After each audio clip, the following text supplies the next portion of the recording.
চলে আসছো তুমি? আমি রেডি। কেমন লাগছে আমাকে? এই সরো, কষ্ট হয়ে গেছে, বিশ্রাম নেব। এক গ্লাস পানি দাও। আচ্ছা ঠিক আছে, দিচ্ছি। এই নাও পানি। এই শাড়িটা দেখো, মনে আছে এই শাড়ির কথা? এটা তুমি আমাকে অ্যানিভার্সারিতে গিফট করছিলে, সুন্দর লাগছে না?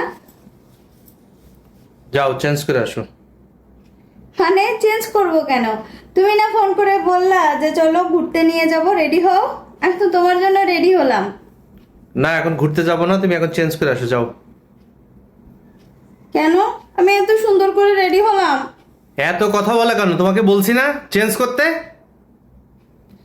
আচ্ছা ঠিক আছে। এই আমার গামছাটা দাও তো। আসছি। এই নাও গামছা। এত দেরি হয়ে কেন? দেরি কোথায় করলাম? কখন চাইছি গামছাটা? কাজ করতেছিলাম। আজকে রান্না কেমন ছিল? রান্নাটা অনেক ভালো ছিল। সরি। ঠিক আছে। তোমাকে ঘুরতে নিয়ে যাব বলে গুছাইতে বললাম, বকাঝকা করলাম, তোমার গায়ে হাত তুললাম। তোমার মন খারাপ হয়নি?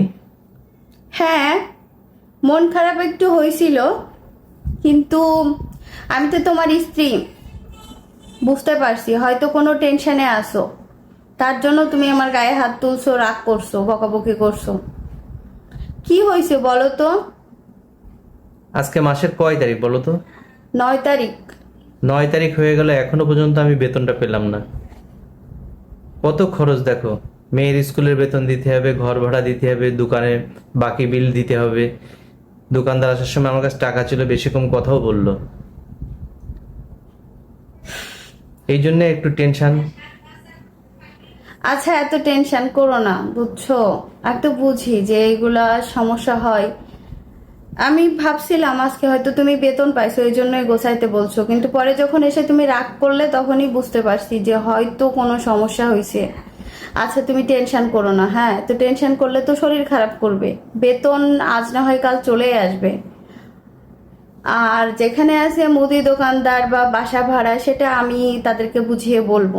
টেনশন করা লাগে না, এমনিতে টেনশন চলে আসে। আমাদের মতন ছোটখাটো যারা চাকরি করে, অল্প টাকা বেতন পায়, তাদের মাসের প্রথম দিকে বেতন না আসলে অনেক কষ্ট হয়ে যায়। আর তখনই এই টেনশনে মাথা ব্যথা শুরু হয়ে যায়। আচ্ছা এত টেনশন করো না তুমি, বললামই তো। আচ্ছা তুমি আসো তো, তুমি আমার কোলে মাথা রাখো, আমি তোমার মাথায় হাত বুলাই দিই, মাথাটা টিপে দেয়, মাথা ব্যথা দূর হয়ে যাবে।